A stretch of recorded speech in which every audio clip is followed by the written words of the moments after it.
Christ, after all that, I feel like I need to make a retrospective of the Galaxy games.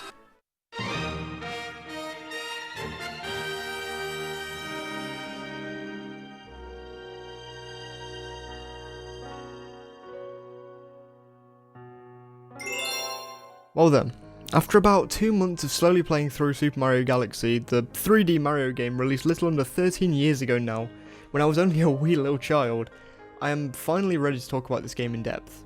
Spoiler alert, this game is outstanding in almost every single way in my opinion, but I wanted to find out whether my nostalgia was dumbfounded or whether it was really a great game. So I went in with a clear mind as I'd not played the game since I was at least 12 years old.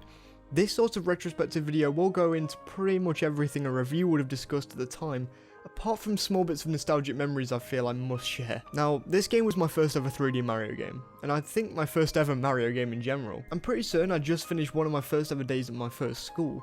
I remember getting home, not even aware of what a Mario was, and my mum brings out a copy of the newest Mario game, Super Mario Galaxy. And back then, you know, my Wii was barely used, and it didn't have too many games for it that I wanted to really check out as a kid. As an aside, boy do I regret that now. In fact, I don't really think I'd ever really given the time to any games that weren't on a handheld, such as the Game Boy or the DS. So I booted up Mario Galaxy at the time, and I thought it was a good game, but nothing spectacular. I really don't know why I had that viewpoint at the time. Either way, I played through the game, and while at the time I wasn't impressed in any way, from that point on, I was, at least somewhere in my heart, a Nintendo fan. And while that may not mean much to many people, for me it began my gaming ventures. Sure, there have been some times since where I've not really been a massive fan of Nintendo, but amidst the barrages of first-person shooter games I used to play, Nintendo always reigned supreme. And while you're probably bored of my Nintendo backstory by now, I feel as if it's necessary to talk about this, as this kind of shows you exactly how much nostalgia could have affected my views on this game. My point is, I came back to the game a few years later when I was slightly older and was truly astounded by even the smallest of things. And while the game isn't the open Mario game many fans desired at the time in the midst of Mario Sunshine, it did start a whole new genre of 3D Mario games. The more linear style of 3D Mario that reigned supreme until only 2017. And while in some ways I prefer an open format, this game will always have my heart. But enough rambling. Let's talk about some of the aspects of the actual game, and not the lore behind it. First of all, and probably most importantly when talking on most games on the Nintendo Wii, the visual representation. Considering the Wii was basically just an overclocked GameCube, some games looked nice. Nothing to the standard of the PS3 or Xbox at the time, however I will say that bearing all that in mind, this game looks gorgeous.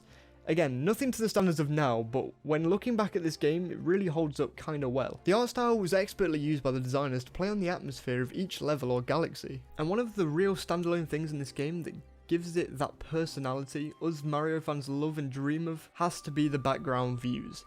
While texturing is sketchy sometimes and I feel a remaster of the game could make the universe look more stunning, I appreciate the effort that's gone into the backdrops to a much higher degree than most Mario games.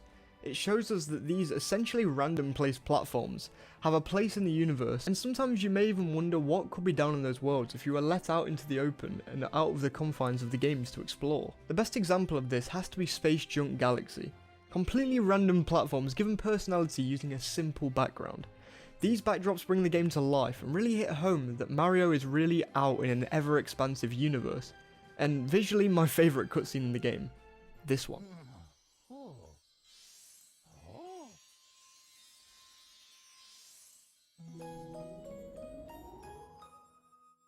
This one cutscene sets the tone for the entirety of the game.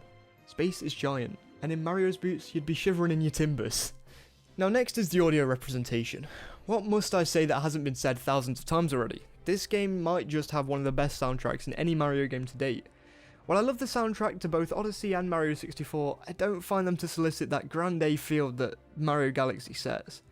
I mean, this game has barely any competition when it comes to its audio design. The audio team made one of the best compositions seen in a Mario game to date, Stinking Gusty Garden Galaxy, a track that I think a good portion of the Mario community would admit at least contends for the best track in the entirety of Mario's grand catalogue of music over the years. Now, the next thing I'd like to discuss is this game's story. Now, there's not really a huge amount to really discuss in these matters. This is a Mario game, don't forget. But I believe that we can all give a huge thank you and round of applause to this man right here, Yoshiaki Koizumi.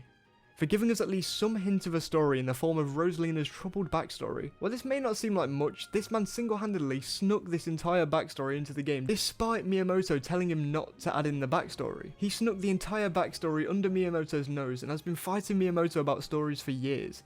Thankfully, you may all recognise him as he stepped up in a role into the company when the Switch launched, but I think a video is due for him at some point. Back to the topic at hand. Rosalina's backstory is probably the best story element in any 3D Mario game to date, barring Mario's Sunshine story. Again, there's not much to say here, but if you are interested in the Koizumi thing and him sneaking stories under Miyamoto's nose, or you don't think it's real, then I really would suggest searching around for it. It's some really interesting stuff. Anyway, next is the game's level design. While in comparison to the likes of the second Galaxy game, this game doesn't have that tight structured, perfect level design, instead incorporating a more far structured level design, as the scope of this game in comparison to the second game is way larger.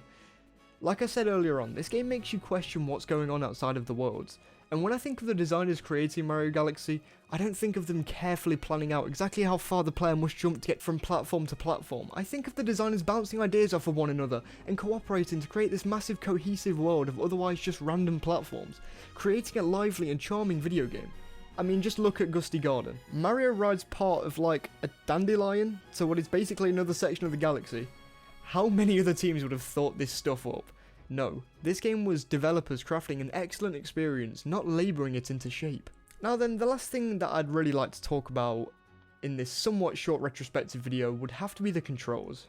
As any game on the Wii did, this game did not have the best control method, the Wii Remote.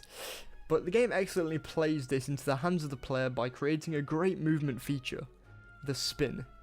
Using your buddy Luma that helps you throughout the game, Mario can do a spin that gives the player a certain amount of leeway when talking about platforming, and this can actually save Mario at times if you're just, shaking your Wii Remote. Apart from the spin, the controls and camera work exceptionally well, as the nunchuck's Z and C buttons are used for fine-tuning your camera. The only notable button apart from all of this is probably the A button that is obviously used to jump. Well, it works well, I guess. Well, control-wise, I think that's about it. And in fact, we've come to the end of this retrospective. While I feel as if I could have talked about this game's unique enemies and absolutely stellar bosses, you've most likely heard it all by now. And whether you love the game, hate the game for steering Mario into a linear fashion for a few years, or are on the fence, I think we can all agree that for the time, the game was absolutely stunning. And at least in my opinion, it ranks in my top 5 games of all time. Thanks for all the memories, Super Mario Galaxy.